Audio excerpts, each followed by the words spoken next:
সেটা হলো, এখন মানুষ অনেক কিছুকে বলে আশ্চর্যতম, আসলে আশ্চর্যতম সৃষ্টি হচ্ছে মানুষ। যিনি খলিক, যিনি মালিক, রহমান, ওনার আশ্চর্যতম সৃষ্টি হচ্ছে মানুষ। তার মধ্যে আবার কুদরতময় সৃষ্টি হচ্ছে যারা মহিলা। সুবহানাল্লাহ, সাল্লাল্লাহু আলাইহি সাল্লাম, যেটা নূরে মুজাসসাম হাবিবুল্লাহ হুজুর পাক সাল্লাল্লাহু আলাইহি ওয়াসাল্লাম ইরশাদ করেছেন,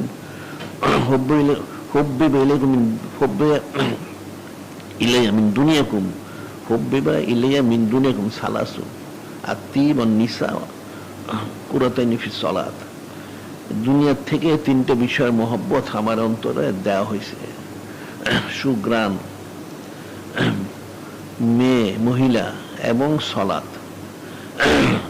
একটা মানুষের জন্য তিনটে জিনিস জরুরি। আবার অন্য হাদিসে বলা হচ্ছে, আর দুনিয়া কুল্ল মাতান খৈর মতো দুনিয়ার আল মারাতু সালেহা, দুনিয়ার সবকিছুই সম্পদ, তো উত্তম সম্পদ হচ্ছে নেককার স্ত্রী, আহলিয়া।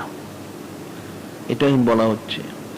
এখন এই বিষয়গুলি প্রত্যেকেরই খেয়াল রাখতে হবে। এখন দিনদার পরেজগার, এখন একটা মেয়ে যেমন দিনদার হওয়া প্রয়োজন, একটা ছেলেকেও দিনদার হওয়া প্রয়োজন। তার মাল, তার বংশ, তার সুরত, তার দিনদারি সে দেখতে হবে, দিনদারিকে প্রাধান্য দিতে হবে। তাহলে ইহকালেও সে শান্তি পাবে, পরকালেও শান্তি পাবে।